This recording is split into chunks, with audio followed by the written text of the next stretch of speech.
we'll see. But that's a good sign on Andrew McCouba. Let's get to J-Mac. I got him right now by phone. All right, we'll talk to Johnny Mac a little by phone tonight. J-Mac, I got you with me by phone more clear than I had you by computer. Yeah, well, I hope so, but You do, yeah. I did find out there is an outage, so it isn't just me. There's some kind of outage around my area, but yeah, not acceptable. But no, no, not acceptable at all. We got a show to do. Come on, Xfinity. Don't you know that Birds 365 exists? J-Mac, let's get into the practice, man. I want to get into it with you because you were a little bit muffled, so we didn't hear much of what you said, but we'll start off with the Saquon Barkley day, Johnny Mac. You don't hear that often from a running back dominating practice today. What'd you see from Saquon out on the field that made it so impressive? You called it maybe his best practice you've ever seen or his best practice of all time. Yeah, well, I didn't see him in New York, obviously, but it's certainly his best practice ever here. I would say by a wide margin, to the point where, I think other teams should be fearful if that guy shows up on a consistent basis. I mean, he had 2,504 yards last year. He never looked like this in practice. So, very positive sign. Just moving. We talked a lot about that 482 touches last year. In theory, you think maybe the legs wouldn't be where they were last year. The history of running backs who touch it that much is not great. He looked like he had more juice than he ever has today. So, I mean, that to me is a very positive sign. But my concern is, why are they using him so much in practice? That is strange to me. Yeah, that was where I was going next. Why are they doing it, John? I mean, does it matter? Is it? Do you look at it as real wear and tear on Saquon? Maybe he had a slow summer, John, and they're trying to get him what are the couple different angles that could be the reason for that type of use in practice? Well, he definitely had a slow summer. He admitted that. He was, he took the advice from a lot of people to just take some time, and so he didn't typically have the same summer he usually does. So maybe that is it. Maybe that's a good point. And he needs to ramp up a little bit more than where he is typically. But yeah, I don't. Yeah, but you can see the terror. I mean, Will Shipley had a great day today. He had his best practice today. But you can see the difference when Will is in the game and A.J. Dillon is in the game. It's just there's not that same just electric movement. The running game slows down, and that's the strength. The Eagles did sort of a scrimmage-like type thing. They played the practice like a game. They would kick it off and then go right into the drives. So they were trying to set it up that way in practice today, and you can see the difference. And when they're in the red zone, the strength of this team is obviously the running game, and it goes kaput when he's not in the game. So even in that environment where they're not tackling to the ground, but they have full pads on, and they thudding, so to speak, and it just completely changes when he's not in the game. Good stuff that he had a great practice. So good to hear that Saquon looking really good out there right now. Johnny Mac, John, let's get into some of the other takeaways in practice today. Let's start with the injury front, John, and just talk to me about Andrew McCouba. He was back out there a little bit today, and a couple other names added to the list. What's the injury update from camp today? Getting a little bit, AJ left today. At some point, they took him out of team drills. Not sure if that was injury related or just maintenance related. Nothing obvious from an injury standpoint, but it is getting a little bit more concerning. Some good news: Elijah Cooks was back. He got hurt, so he was able to get right back into practice Thursday to Friday. Ben Van Sumeren, a little bit concerned. I thought it was a knee when he got hurt, but it was just an ankle. He didn't practice.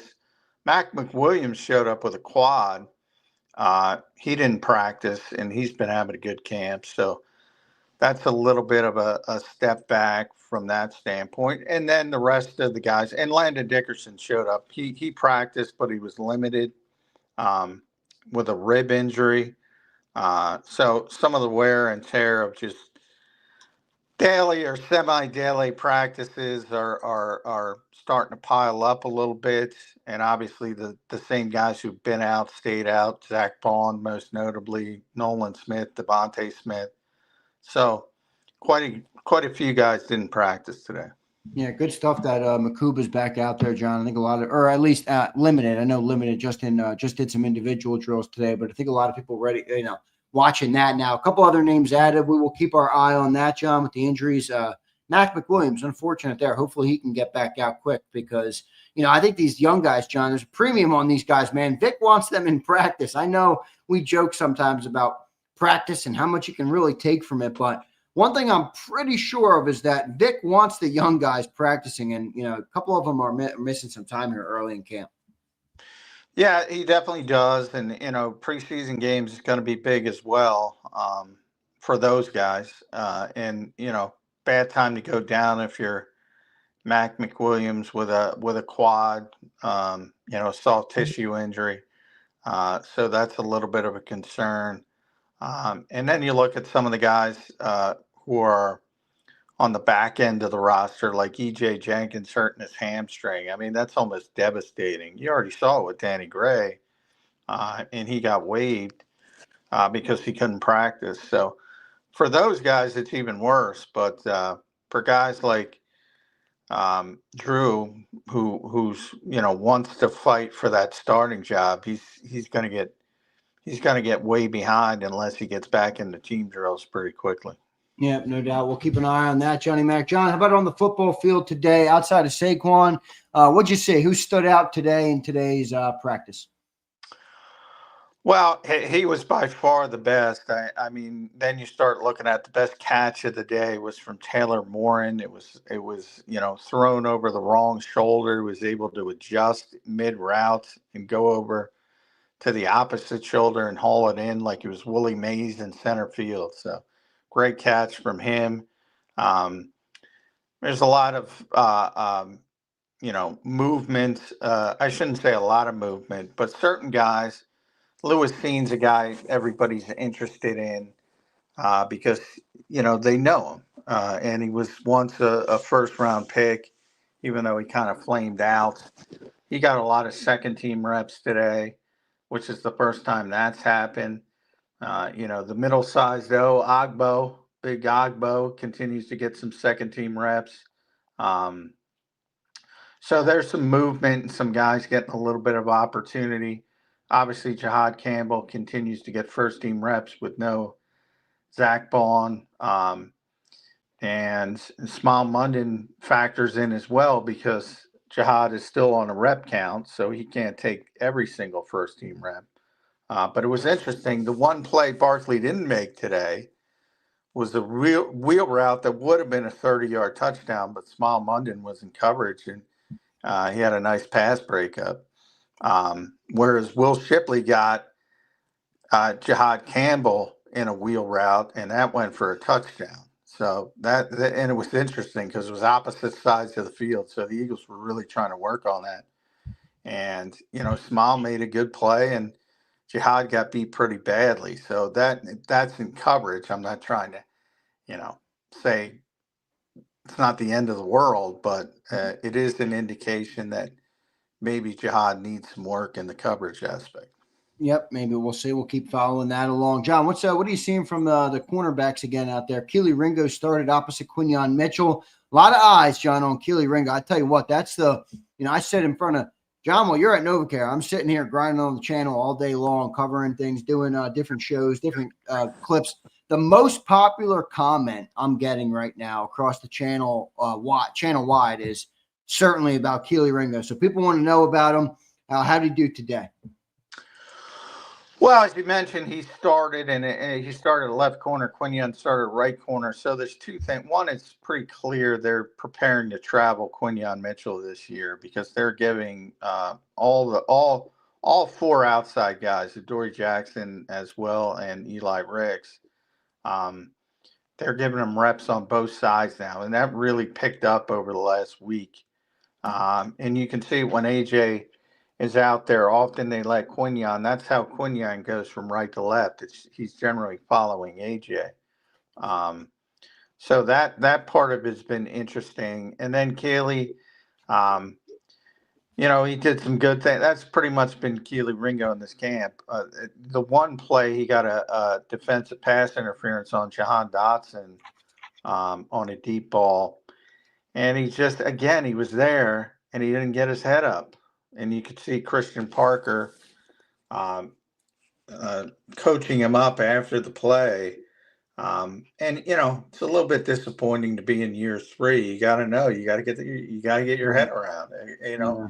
and if you do, they'll let that almost incidental contact go.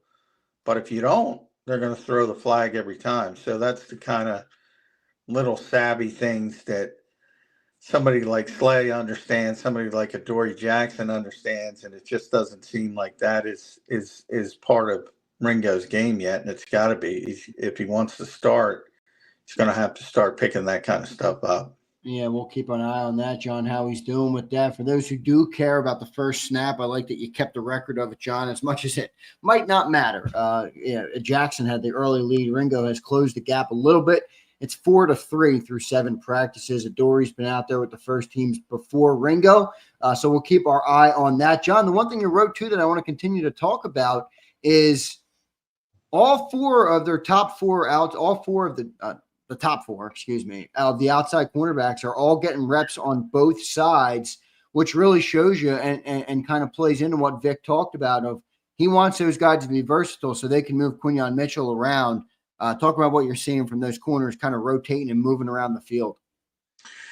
Yeah, well, that's the thing nobody thinks about when you talk about traveling corners. That means if you travel somebody else has got to play out of position as well. So you got to get those guys comfortable as well, and that's clearly what they're trying to do. So generally, Quinyon's following AJ, and then other guys have to move, and you'll see it in the same drive. And that's what happened today. Quinyon started on the right side because AJ was over there, and then 2 plays later he was back on the left side. So they're trying to work on that to the point where they can get.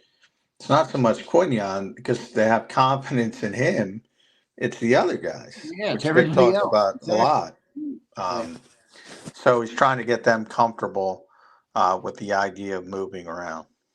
Yeah, good stuff, John. You talked about the defensive pass interference that he got down the field, and just being in year 3.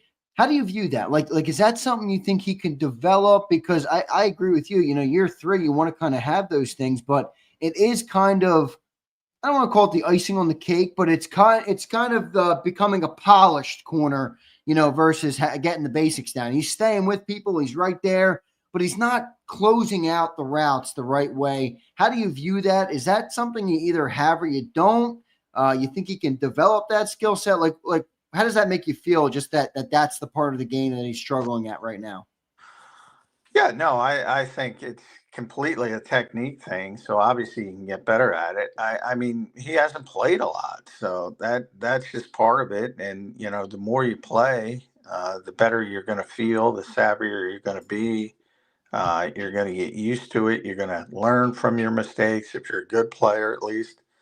So a lot of it is just experience. So you don't put just a blanket. This guy's got 2 years of experience, and this guy's got 2 years of experience, but he's been a starter. It's not the same. It's I mean, Quinyon Mitchell's been here for 1 year.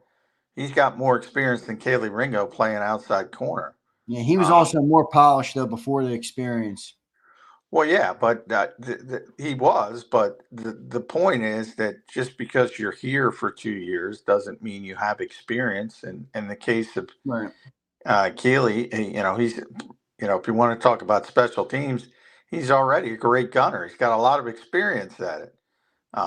Doesn't have a lot of experience playing outside corner against some of the best receivers in the NFL. Yeah, we'll see. We'll continue to follow along with that. John, talking about the linebackers, you mentioned Jahad Campbell a little bit, but still no Bond. N'Kobe Dean obviously still rehabbing. We'll keep an eye on him. I did see another video of him kind of running out there, but Trotter again back out there, Jahad Campbell back out there, and even Smile Munden making some plays. He rotated in with the ones. What are you seeing from those linebackers, man? 3 of them on the field, John. Your top 2 are not out there, and it still feels like they look pretty good. Yeah, I mean, well, there's positives. I don't know if I'd want to ride it right now. I mean, you certainly want Saquon back, and he will be. He's fine. They're just being extra I'm cautious. not saying they're so good you don't want Bond back, Johnny, man. Yeah, I'm not. You know, I don't think it'd be. I will say, you know, Trotter's got a whole like Reed Blankenship thing going on, and by that I mean, you know, a couple years ago when Reed just showed up and we're all talking about who's going to play safety, and nobody was talking about Reed Blankenship, and he took the first rep and never left the field. Um, I get a little bit of that from Trot. He's been just solid and consistent every single practice. What do you see with Trot? What is it that's making him, look so good out there? Is it the instinct? Is he, does he look like he's, I don't want to say more athletic, but is he, more acclimated to the NFL game speed? What have you seen from him? Because it's all really all good on the Trotter front. Yeah, long before Vic got here, but it's only been validated by Vic. I'm a big instincts guy when it comes to linebackers, especially. Absolutely, yep. Because if you run a 4-4, and I lived through it with Jack Del Rio back way back, if you run a 4-4 and you take one false step at linebacker, you might as well be running, a 5-0. You're out of the play. So this idea of this super athlete just being a good linebacker, and that's Devin White, man.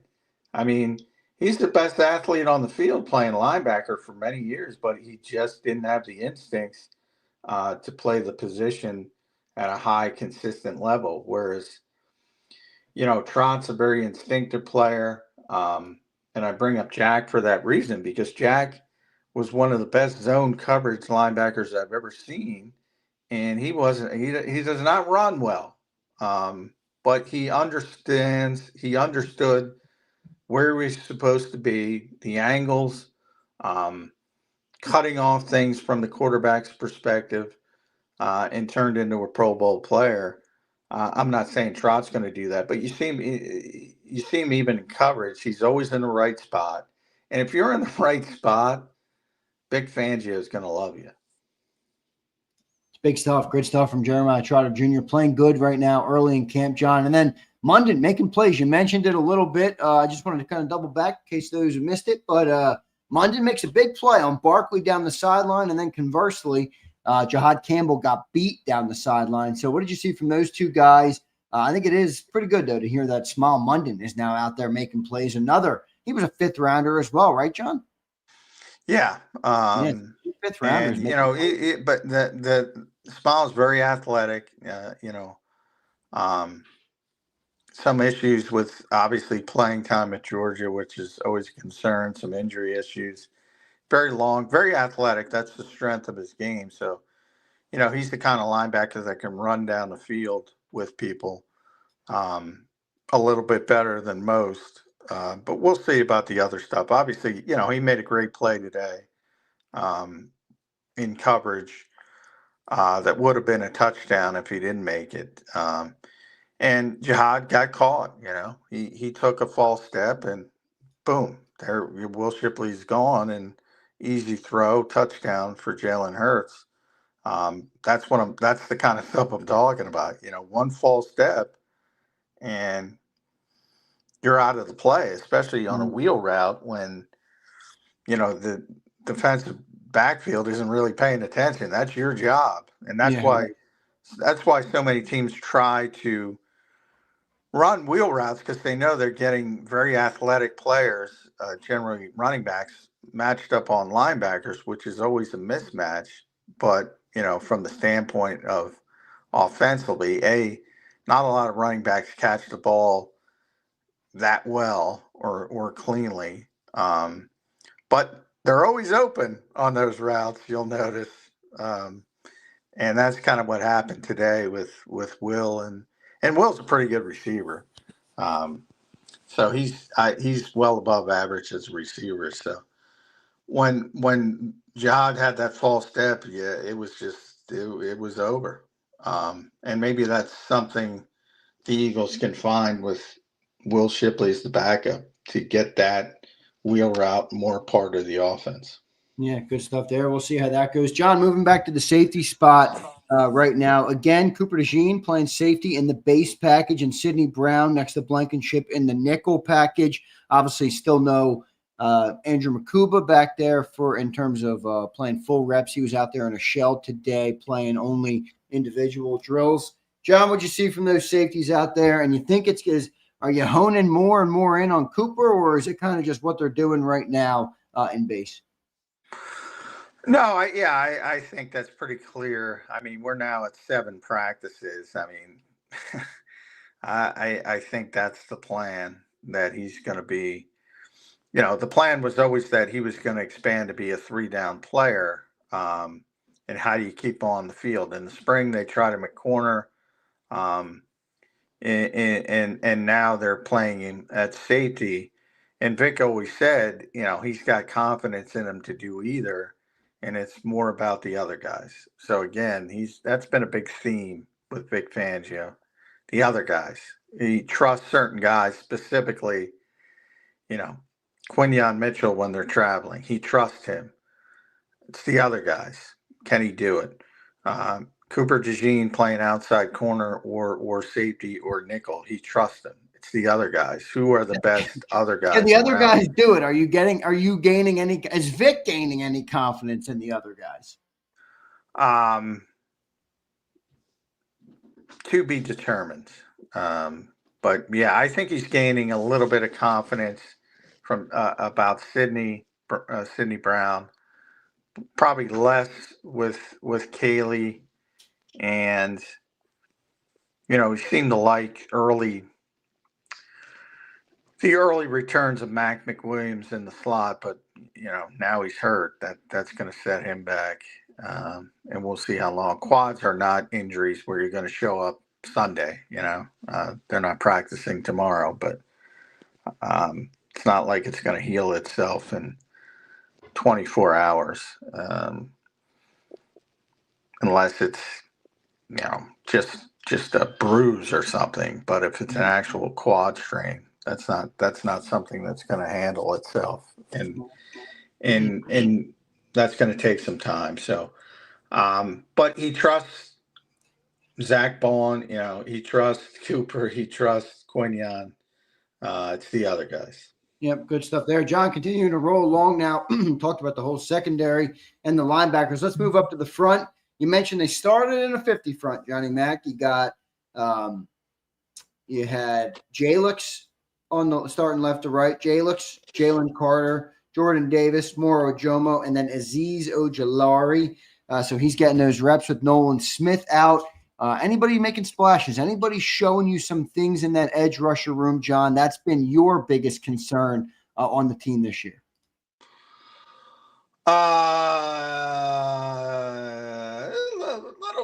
There was O'Shawn Mathis had a nice play. There you go. Little O'Shawn Mathis here. Second, third. Moro Ojomo's been the guy on the defensive front, but you're talking about the edge specifically. No, on the edge. I mean, Ogbo's already taken second team reps. They moved Hunt over from the right side to the left side because obviously they weren't that impressed with Josh Uche. Azeez Ojulari is not, defending well against Jordan Mailata, which is not a surprise, but tough to blame him for that. It is what it is. Ogbo's getting second team reps already. Now part of that is Nolan Smith is out, of course. But yeah, it's been something where, and Vic said it earlier this week, it's, not real. I mean, he said he's confident in Nolan and he's confident in JAKIB, and everybody else is to be determined. And I think that's still where he is. And I'm not even that far. He's probably a little bit farther than me. We'll see what ends up happening with those guys. Johnny Mac, does Ojulari look a little better? Does that look like an improvement from what Uche was? I mean, Uche, I feel like I could have predicted. The guy's been he's a pass rushing guy. He's not a versatile defensive end. At least I don't think he was that. Ojulari a little bit better at that. How does Ojulari look out there? I'll tell you what, now you bring that up. Jalen Hunt had a great rep as a flat defender, not today, but Thursday, which is, something that Vic will like.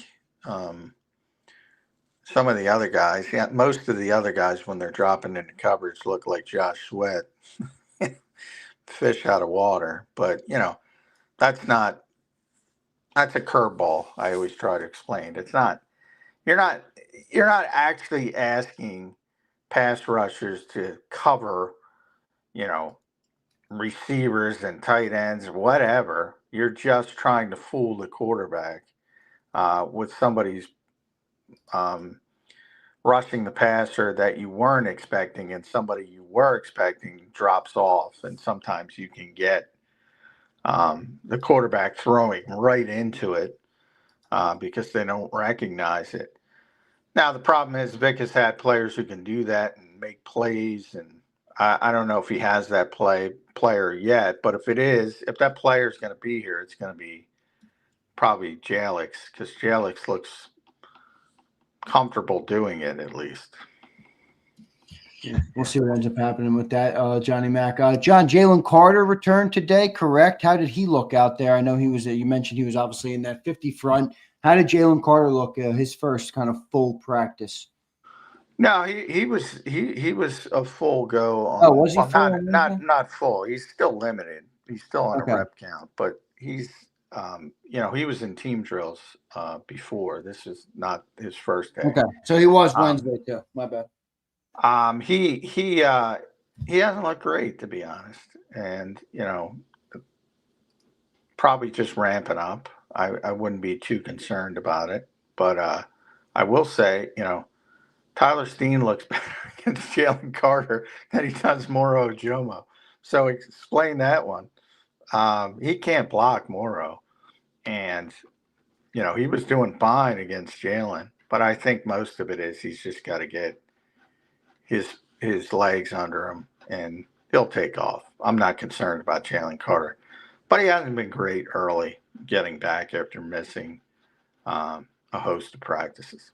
John, I think Moro Ojomo, man, is coming. I think Moro Ojomo is set to have a big year, John. We had a little disagreement about it, Jomo. I think he is coming this year, J-Mac.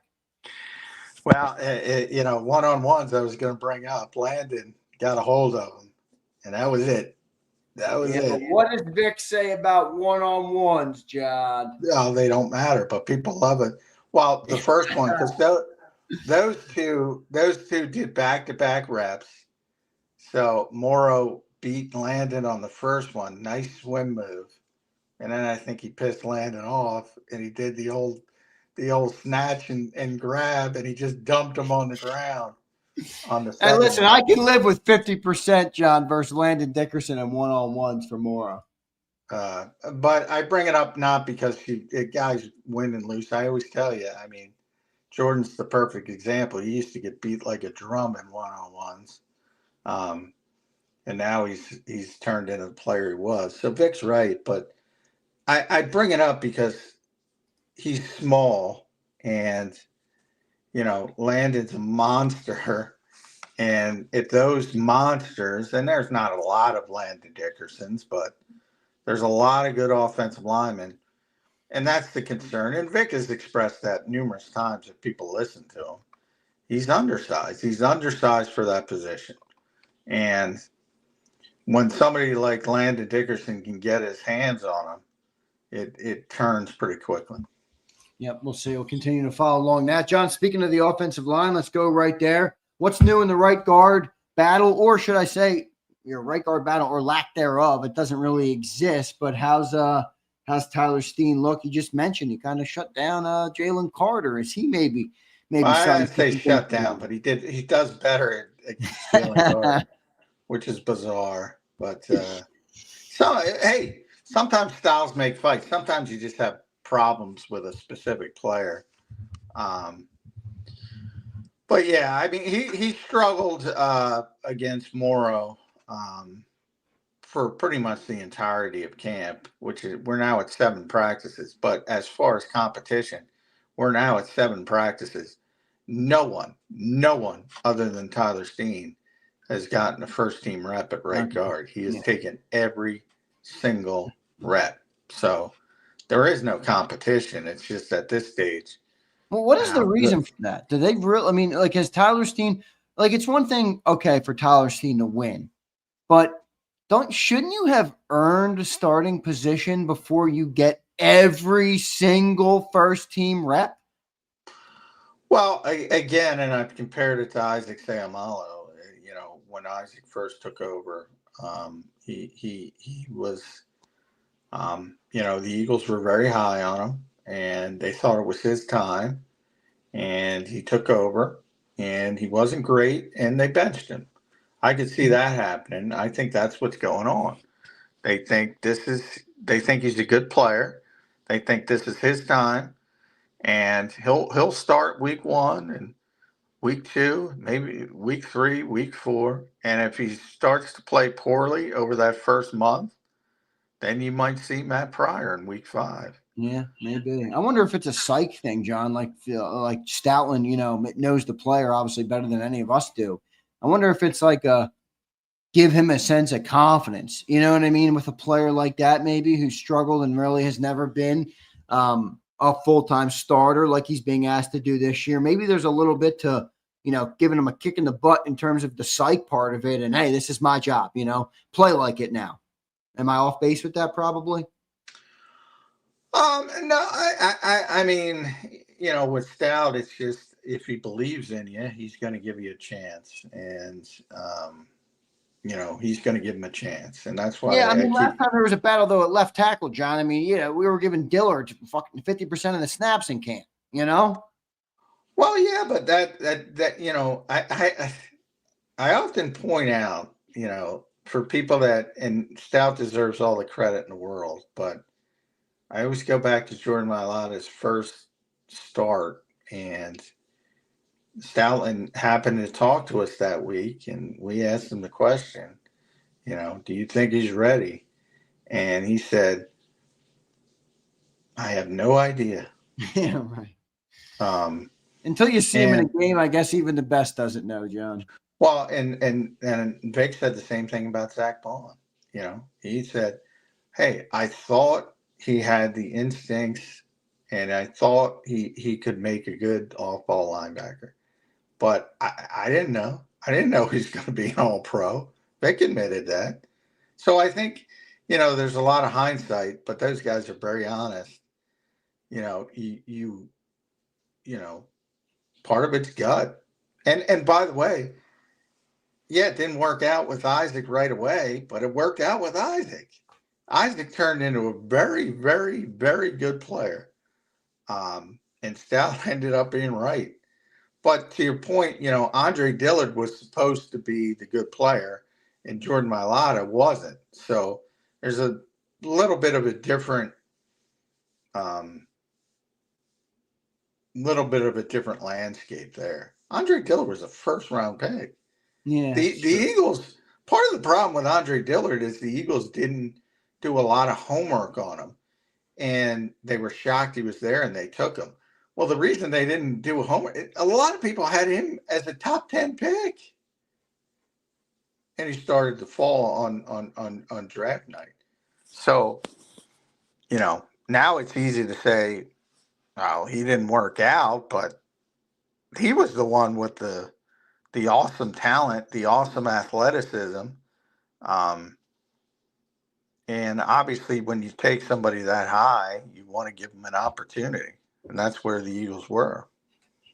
John, how about the rest of the O-line, man? Dickerson and Juergens both limited, which means what? Who's stepping up? Who looks good? Who doesn't look so good? How are they shaking and baking? Because they got a lot of offensive linemen, man. I'm wondering how many they keep. I think they kept 10 last year. I think they're keeping 11 this year, maybe. Well, I'll tell you who had a bad day was Trevor Keegan. Oh, To the man. point I mean, he just lost his confidence. He could not snap the ball today. You know, he's Has not he a ever been a center. center? No. And for whatever reason, and it's interesting because Howie in the offseason when he drafted Drew Kendall, he went off on this tangent about how it's a trait that people take for granted. Like, I'll move a guard to center, whatever, but they can't snap the football. Not a lot of people can snap the football naturally. And this has been going on for the Eagles for years. By the way, Brett Todd clapped back against BLG because he wasn't playing center today. But he's had so many bad snaps over the years, and he's not a natural center. What do you mean A you lot clap back at BLG? well, because BLG had tweeted Brett Toth had another bad snap. Well, the reason BLG did that is because he's had so many damn bad snaps over the years but it was not Brett, it was Trevor Keegan. Oh. So, Brett clapped back and said, I was playing left guard all day today. And he was because. Wait, where did he do that? Did he do that in person or he did that? No, he did it on X. Oh, okay. I just saw it before I came on the show. I said, poor BLG. But so, sometimes players get mad, obviously. I've been there. Yeah, there's players who wanted to punch me in the face, so I've been there. But, it wasn't Brett today. It was Trevor. And, boy, he really struggled to the point it was like a reliever. They had to take him out and put Kendall in. And I'm saying to myself, I don't know why the Eagles do this. When Marcus Mariota was here, I always joke he was playing shortstop before he was playing quarterback. He had so many you're ruining these second and third team reps when you don't have a center who can snap the football. And the irony is the Eagles have a center who can snap the football now, Drew Kendall. I'm not talking about the starters. I assume he's playing first team then, right? Well, no, Cam Cam played most of the first team reps, but he does come out and this was the first time. This was the first day that Drew got some first team reps. That was going to Brett Toth. But because Dickerson was banged up, he was spending his time at left guard today. Okay. So real quick though, it looks like Toth and Kendall are 100% certified locks for this team in terms of offensive line, keeping guys after the top 5 starters. Kendall's a lock. I don't know if Brett is. But they had nobody else to play guard for Dickerson outside of Brett. No, they do. Keegan could have played. Kenyon Green could have played. When Kenyon's been hurt, things aren't going well. They got other guys. Stoutland, don't get me wrong. Stoutland loves Brett. He's kept him around for a long time. You're not going to go 100% locked though. I'm not going 100%. Especially if somebody. Remember, they're gonna want to keep these young guys. Like Miles Hinton isn't ready. I guarantee you, 100% he's going to be here. Cameron Williams, not so much. Yeah, but he's not ready to play. But they just think he has such a high upside. They're not going to risk losing him. So it's not as clear cut. I think most people fall in the trap of you got to keep your 53 best players, and we've talked about it a lot. That's not how building a roster works. You're keeping young guys with upside. You're keeping guys who do specialized roles. There's a lot that goes into it. So, Brett will probably be here in some form, but no way am I going 100% lock. Okay, so who is going then? Who's the second team, John, right now for the offensive line? It's Kendall, it's Matt Pryor, I would assume. Darian Kennard. Who am I missing? What, for the roster, or who's playing on the second Playing team? on the second team right now. I'm just trying to get a gauge on which guys they would keep and which guys are closer to the bubble. I mean, I do think you're going to keep at least 10. Well, Kendall Lamb's going to be the left tackle. Swing tackle, he's going to replace technically like Fred Johnson. Is that what you think? Yeah, Okay. they might do it because what they've been doing with Pryor and Darian Kennard is pretty interesting. They started with Pryor at right guard and Kennard at right tackle. Now they flip flop. They play each day. They play some right tackle, some right guard. So sometimes it'll be Pryor at right tackle, Kennard at right guard. Sometimes it'll be Kennard at right tackle, Pryor at right guard. And both of them seem to be solid at both of them? Yeah. Well, Pryor is. Pryor's going to be on the team because he could play 4 positions. Yeah, so worst case scenario, if Steen didn't work out, you still got Pryor as the guy who would take over, you think, for him, or could it be Kendall? For Tyler? No. Yeah, if Steen got hurt or something. That would be Pryor. Okay. Yeah, that would be Matt Pryor. Kendall's going to be the backup center. Lamb's going to be a backup tackle because the only concern with him is he still have it, because he was thinking about retiring. Yeah, he's played a long time, and he's still got it. So he's going to be here. Stout seems to like Kennard. He's not really proven, so those other guys are proven. Hinton's going to be here, as I mentioned. Kendall's going to be here. So is that the other guy who's making up the second team, Hinton? He gets some second team reps, but typically the second team would be from left to right: Kendall Lamb, Brett Toth, Drew Kendall, and then Matt Pryor, Darian Kennard, or vice versa. And Kenyon Green's gotten some left guard reps as well with the second team, but that because of the injuries, that's been a little bit up, and Brett plays, he was playing center for Cam, so he was out, but now as you see them moving with Landon Dickerson today, he got the first reps, and they might pull the plug on Keegan playing center, and he might go back to left guard. So there's still a lot of stuff when it comes to the backup players to sort out. But was Keegan getting any reps at guard when he was playing with the second team, like before today? Yeah, he's gotten second team reps. Okay, so they're doing a lot of rotation. It's still too early to tell which guy they're going to cut. Yeah. And they're going to cut players they don't want to cut because they have a lot of offensive linemen. I think that guy we got from Houston is going to be going, Kenyon Green. I don't see it for him. Haven't heard his name much. Well, so far, but still a long way to go. It's August 1st, man. Yep, it's true, man.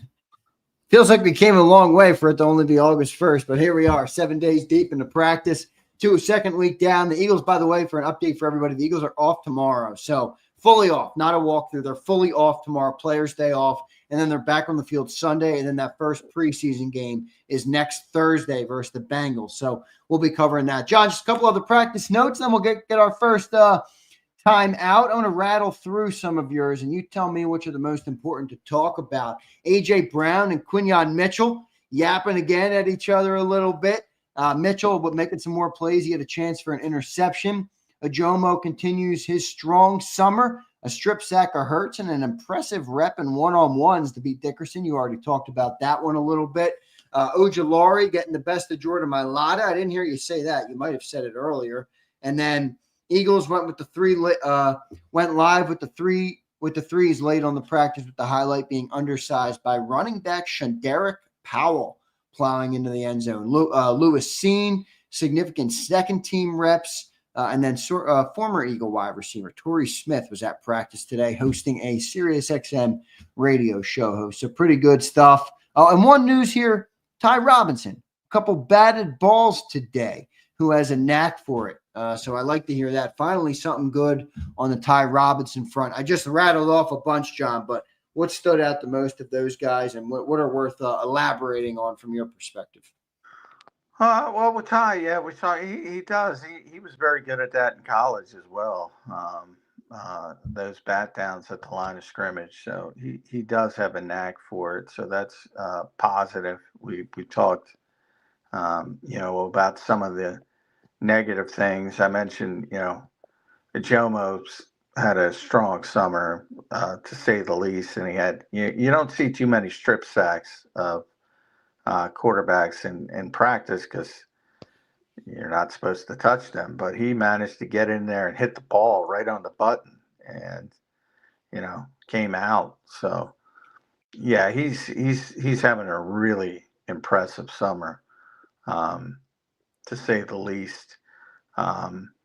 Yeah, the rep with Ojulari, he got the best. He dipped his shoulder. It was pretty nice, and he showed some bend, because he's a small guy. And then what I didn't put in, I don't know if I put in the rematch was not nearly as effective for him. That's one of those things. Same thing with Landon. I mentioned it with Morrow. Morrow got Landon, and then Landon said, all right. And then Landon same thing happened with Ojulari and Mailata. And then, the second one, Jordan said, all right, enough of that, and settled down. So that's why they said, yeah, I don't put much stock in one-on-ones, but they are fun to watch. Yeah, I believe that. All right, good stuff, Johnny Mac. I don't know if you want to try your computer again or if you're just good on the phone. One thing we got to talk about in hour number 2, Micah Parsons talk. Holy moly. Some more chaos in Dallas, as they love in August and July and August, as they always do. So we'll talk a little bit about that when we get back. Appreciate everybody being here. Let's read 3 super chats, John, before we get to our break. D. Hughes checks in. What's up, D. Hughes? $5. Thank you, brother. J Mac, were you covering the Vikings when Corey Stringer passed? I just saw a post on IG talking about it. I would have been about 3 years old. I never heard about it before. Yeah, I was on the field. Tell it all the time. Yeah, it was my worst day of covering the NFL. Yeah, it was horrible. People don't believe me. When everything in football changed after Corey passed away, because back then, I tell the story and people think it's like that old, the old guy telling stories about going uphill both ways to school. They didn't let us bring water onto the practice squad, reporters, onto the practice field. That's how strange it was, and it was considered almost a weakness, to show weakness by wanting water and this stuff. You read stories about Bear Bryant way back in the day and what people put themselves through, and now it seems so stupid. You did not hydrate people, but that's the way it was. I don't even get it. Something like, I get wanting to practice 3 times a day, not having water, but what the fuck? Why would you not want water? These are peak performing athletes. It's unbelievable. It is unbelievable. But it was considered a sign of weakness, and guys wanted to, and football has always been, and it still is, but really back then, with a tough man's game, and people wanted to prove, how tough they were. And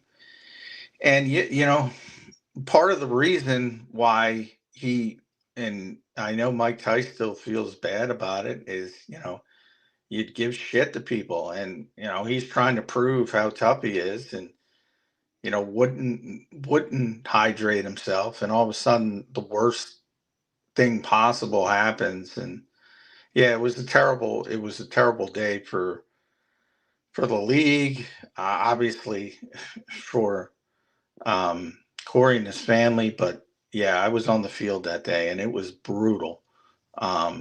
Was there kind of a sense of you knew what was happening once he went down, or was it just like no, he went down. They took him to it was a medical trailer at the time, and we didn't know when we left. We didn't know it was that serious, but we saw the ambulance, and we said, "Oh, what's going on here?" And you know, it's just, internal temperature got up to 107 or 108, whatever. And that was it. And yeah, it was ugly. Yeah, that's ugly, man. Awful. D. Hughes, thanks for the super chat, brother. Let's keep rolling here. JD3 checks in. Too much collusion against the mean green machine, Tyler Steen. He's going against all-pro Ajomo every day, not Mozzie Smith. Cut him some slack, Z. Holy shit. All-pro Ajomo. I don't know. I know it's partial trolling, but sometimes I don't know. Do people believe themselves? I don't know. Sometimes I know pump. You know who said that, John? That's our legendary Harrison Bryant truther, JD3. Yeah, JD's spot on. Harrison Bryant. Remember, he changed the profile picture to Moro Ajomo. So I'll tell you what, Harrison Bryant is doing a nice fake out job if he's an all-pro player. I'll say that. But in Moro's case, Moro is a good player. He's not going to be an all-pro, but he's a good player. Good stuff there. Appreciate JD3. Balenci Bry checks in. What's up, brother? Appreciate it, man. $5. Great question here. He says, J-Mac, how fun and entertaining is it to watch that battle between AJ and Q? I would love to be a fly on the wall.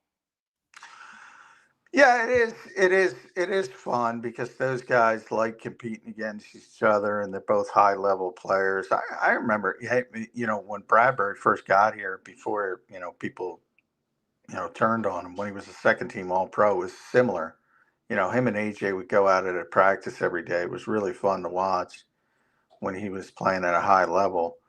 Now you're getting it with Q, and he's much younger, and it's more likely to hold up, to say the least. But yeah, it's fun, and it's because I put that in my notes today too. It's back-to-back plays, and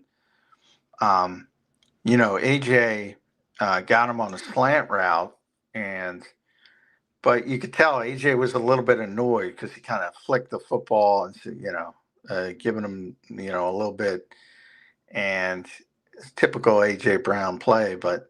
And then the very next play, Quinion was really close in coverage, and AJ still should have caught it, but he dropped it, which is rare. But you can see the coverage was so tight, and he was bothering him. So you see that back and forth, and there's not too often that you see cornerbacks traveling in practice, but that's what Quinion's doing. He's traveling to shadow AJ, and Vic's trying to get those other guys used to it, to going to the other side. So it's pretty fun matchup to watch. No doubt, man. Two great players. Great question there. Appreciate it. Leon Banks checks in. What's up, Leon? He says, J-Mac, don't forget to use sunscreen on your head at practice. Also, are you worried about Cam's back injury? I am just a little. You're a goat, J-Mac.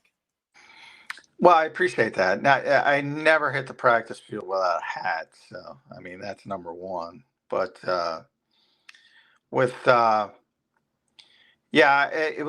no, not worried. Just he had back surgery. He's out there stretching every day before. He looks completely fine. He takes first team reps, the majority of the first team reps in every practice. They just have a number, and when he hits that number, they go in a different direction. So, but he's fine. And the Eagles didn't sign him to a $68 million extension because they're worried about anything. So, their medical people have assured them that he's going to be fine. Not to say he can't get hurt again, but they're not worried about the back injury.